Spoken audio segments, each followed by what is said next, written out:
বাংলাদেশের মানুষ দোয়া করতেই জানে না। দোয়ার উপরে আপনাকে পিএইচডি করতে হবে না, খুব সিম্পল বিষয়, এখনই শিখে নেন। আমরা তো গুনাহগার মানুষ, আমাদের দোয়া কি আর কবুল হবে? এত পাপ করি, এত অপরাধ করি। ওনারা হুজুর মানুষ, কত আমল করেন, ওনাদের দোয়াই তো কবুল হবে, আমার দোয়া কি কবুল হবে? দোয়া শিখা আমাদের জন্য আবশ্যক কি আবশ্যক না? সবচেয়ে বড় উপায়, সবচেয়ে বড় মাধ্যম হলো আপনি নিজে আল্লাহর কাছে একটু হাত তুলে চোখের পানি ফেলেন। বান্দা যদি দোয়া করে সেটা 3 ভাবে কবুল হয়। এরপরে যদি আপনি বলেন যে না আমি দোয়া করব না, আমি করতে যাই না, তাহলে আপনার মতো হতভাগা আর কে হতে পারে? যারা মনে করেন যে আমি তো দোয়া জানি না, আমার দোয়া কি আল্লাহ কবুল করবেন? প্রথম কথা হলো আপনি দোয়া জানেন না কেন, এই একটি কারণে আপনার নিজেরই তো শাস্তি হবে। দোয়া শিখা আমাদের জন্য আবশ্যক কি আবশ্যক না? আল্লাহ কোরআনে বলছেন উদউনি আস্তাজিব লাকুম, তোমরা আমার কাছে দোয়া করো আমি দোয়া কবুল করব। কে বলেছেন এটা? তোমরা আমার কাছে দোয়া করো আমি দোয়া কবুল করব। আল্লাহ ওয়াদা করছেন, আল্লাহ গ্যারান্টি দিচ্ছেন যে তোমরা দোয়া করো আমি কবুল করব। এরপরে যদি আপনি বলেন যে না আমি দোয়া করব না, আমি করতে যাই না, তাহলে আপনার মতো হতভাগা আর কে হতে পারে? ভাইরা আমার, দোয়ার উপরে আপনাকে পিএইচডি করতে হবে না, খুব সিম্পল বিষয়, এখনই শিখে নেন। দোয়ার জন্য আদব হলো যে আপনি আল্লাহর কাছে দোয়া করতে গিয়ে প্রথমে আল্লাহর প্রশংসা করবেন। আল্লাহ, আপনার অনেক নিয়ামত আমি ভোগ করছি, আপনি আমাকে অনেক নিয়ামত দিয়েছেন। স্বীকৃতি দেওয়া যে আল্লাহ আমি সুস্থ, অনেকে সুস্থ না। আল্লাহ আমি পঙ্গু না, অনেকে পঙ্গু। আল্লাহ আমাকে আপনি কত কিছু দিয়েছেন যেটা অনেককে দেন নাই। আমার চোখ দুটো ভালো, আমার অনেক নিয়ামত আমি আপনার ভোগ করছি। আল্লাহ, আমি আপনার নিয়ামতের শুকরিয়া আদায় করছি, স্বীকৃতি দিচ্ছি, কৃতজ্ঞতা আদায় করছি। হে আল্লাহ, আপনার রাসূলের প্রতি আপনি রহমত নাজিল করেন। আপনি যদি লম্বা চড়া বিস্তারিত না বলতে পারেন, আপনি সূরা ফাতিহাটা পড়েন, আলহামদুলিল্লাহ রাব্বিল আলামিন, আল্লাহর প্রশংসা সেখানে হয়ে গেছে, আলহামদুলিল্লাহ রাব্বিল আলামিন পড়েন, দুরূদ শরীফ পড়েন, বাস। এরপরে আপনি এবার বলেন আল্লাহ আপনি আমাকে মাফ করে দেন। আল্লাহ আমার বাবা চলে গেছেন, তাকে মাফ করে দেন। আল্লাহ আমার মা দুনিয়া থেকে চলে গেছেন, তাকে মাফ করে দেন। ভাইরা আমার, আসল কথা হলো আমরা সেই ব্যথাটাই অনুভব করি না।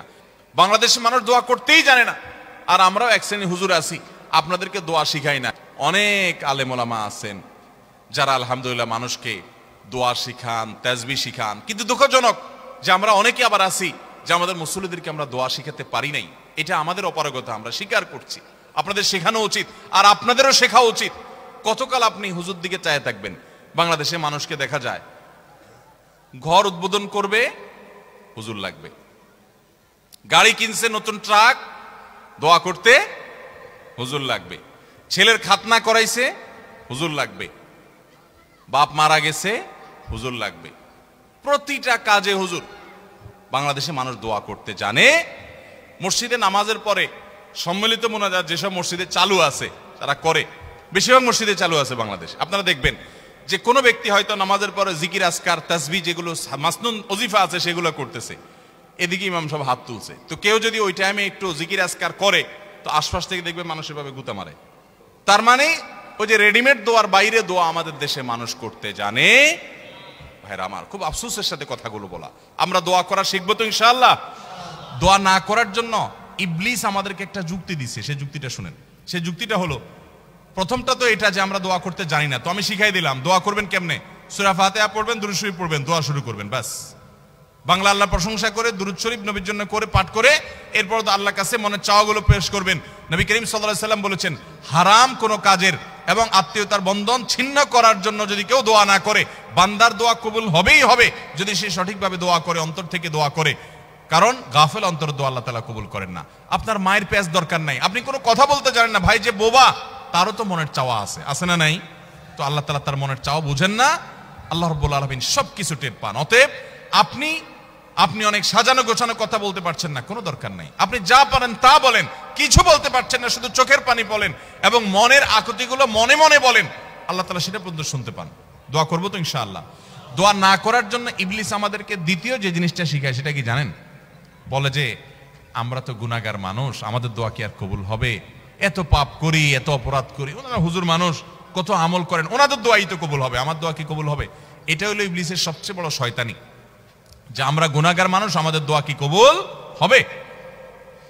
এই ষড়যন্ত্র শয়তানের, এটা দূর করার জন্য একটা বিশেষ একটা দৃষ্টান্ত আমি পেশ করতে চাই। সেটা হলো, আল্লাহ রাব্বুল আলামিন যখন আদম আলাইহিস সালামকে সৃষ্টি করার পর সকল ফেরেশতাকে, ইবলিসও তাদের মধ্যে শামিল ছিলেন, ইবাদত করতে করতে তাদের পর্যায়ে চলে গেছেন, তার দলভুক্ত হয়ে গেছেন।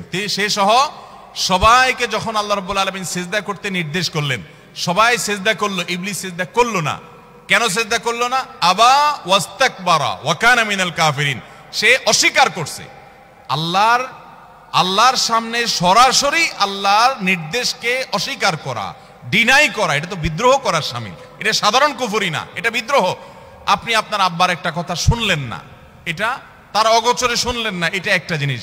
কিন্তু সামনাসামনি আপনাকে বললো এটা কর, আপনি বললেন আমি করব না, এটা আরেক জিনিস। কিন্তু এটা কিন্তু রীতিমতো বেয়াদবি এবং বিদ্রোহ। ইবলিস সেই কাজটা করছে।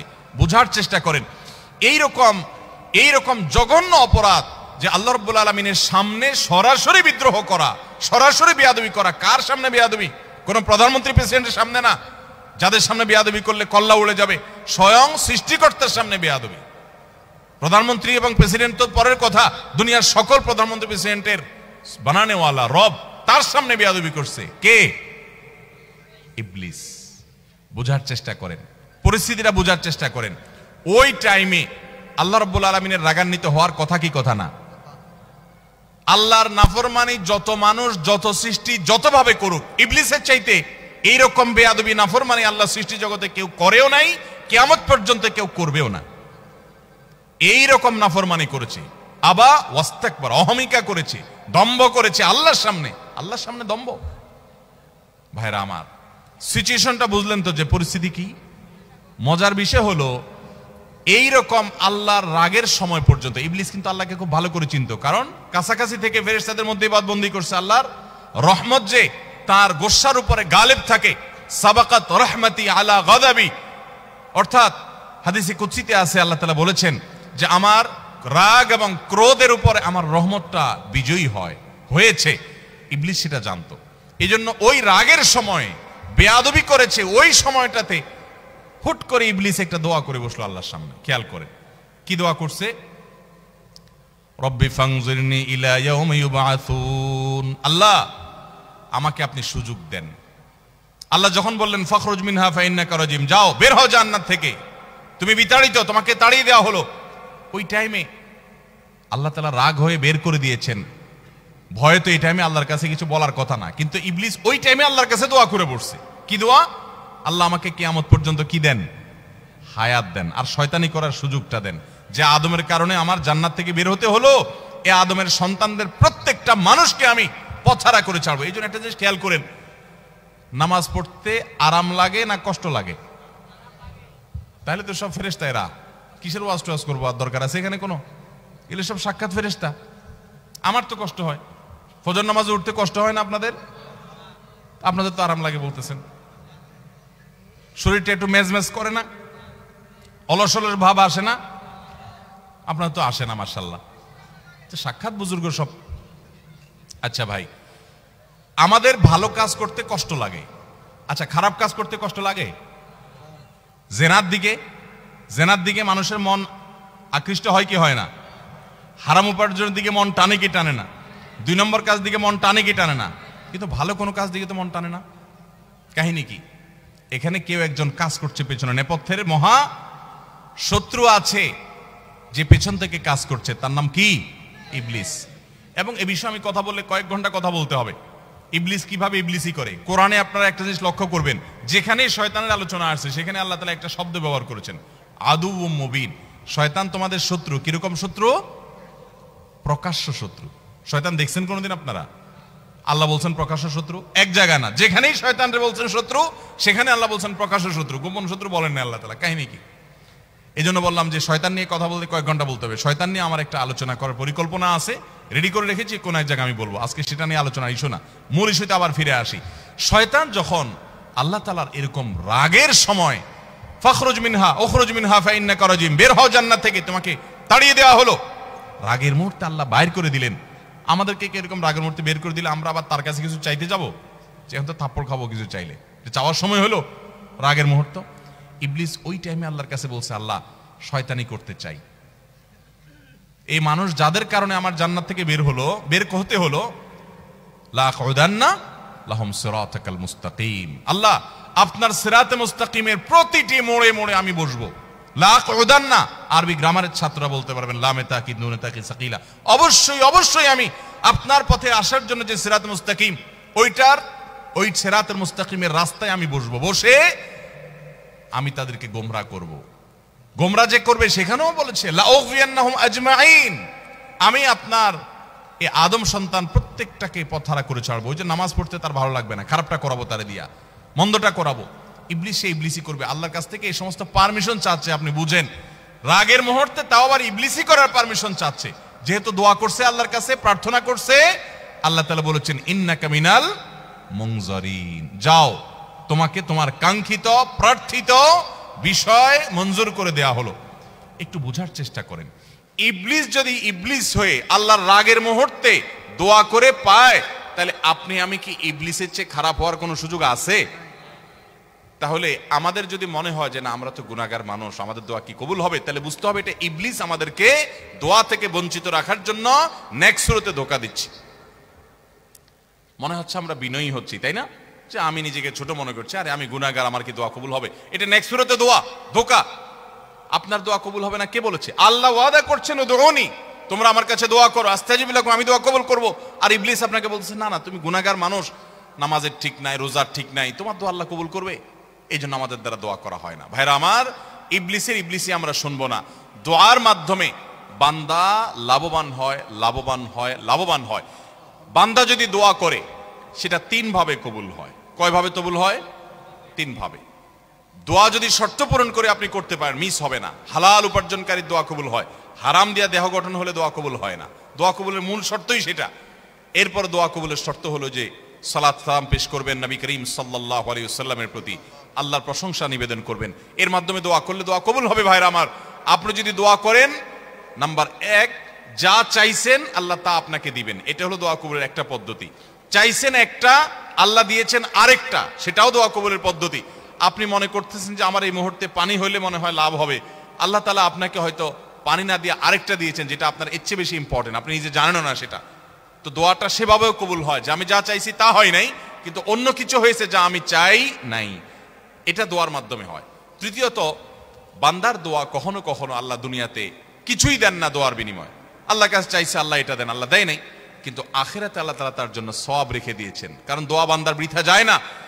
কোন কোন হাদিস থেকে আমরা জানি কিয়ামতের ময়দানে মানুষ কিছু সওয়াব দেখে বলবে এই আমলগুলো তো আমি করি না, এগুলো সওয়াব করতে থেকে আসলো। তখন বলা হবে দুনিয়াতে তুমি যে দোয়া করছিলা সেই দোয়াটা আল্লাহ তাআলা দুনিয়াতে তোমার মঞ্জুর করে না, ওটা জমা করে রেখে আখিরাতে তোমাকে সওয়াব দিয়েছেন।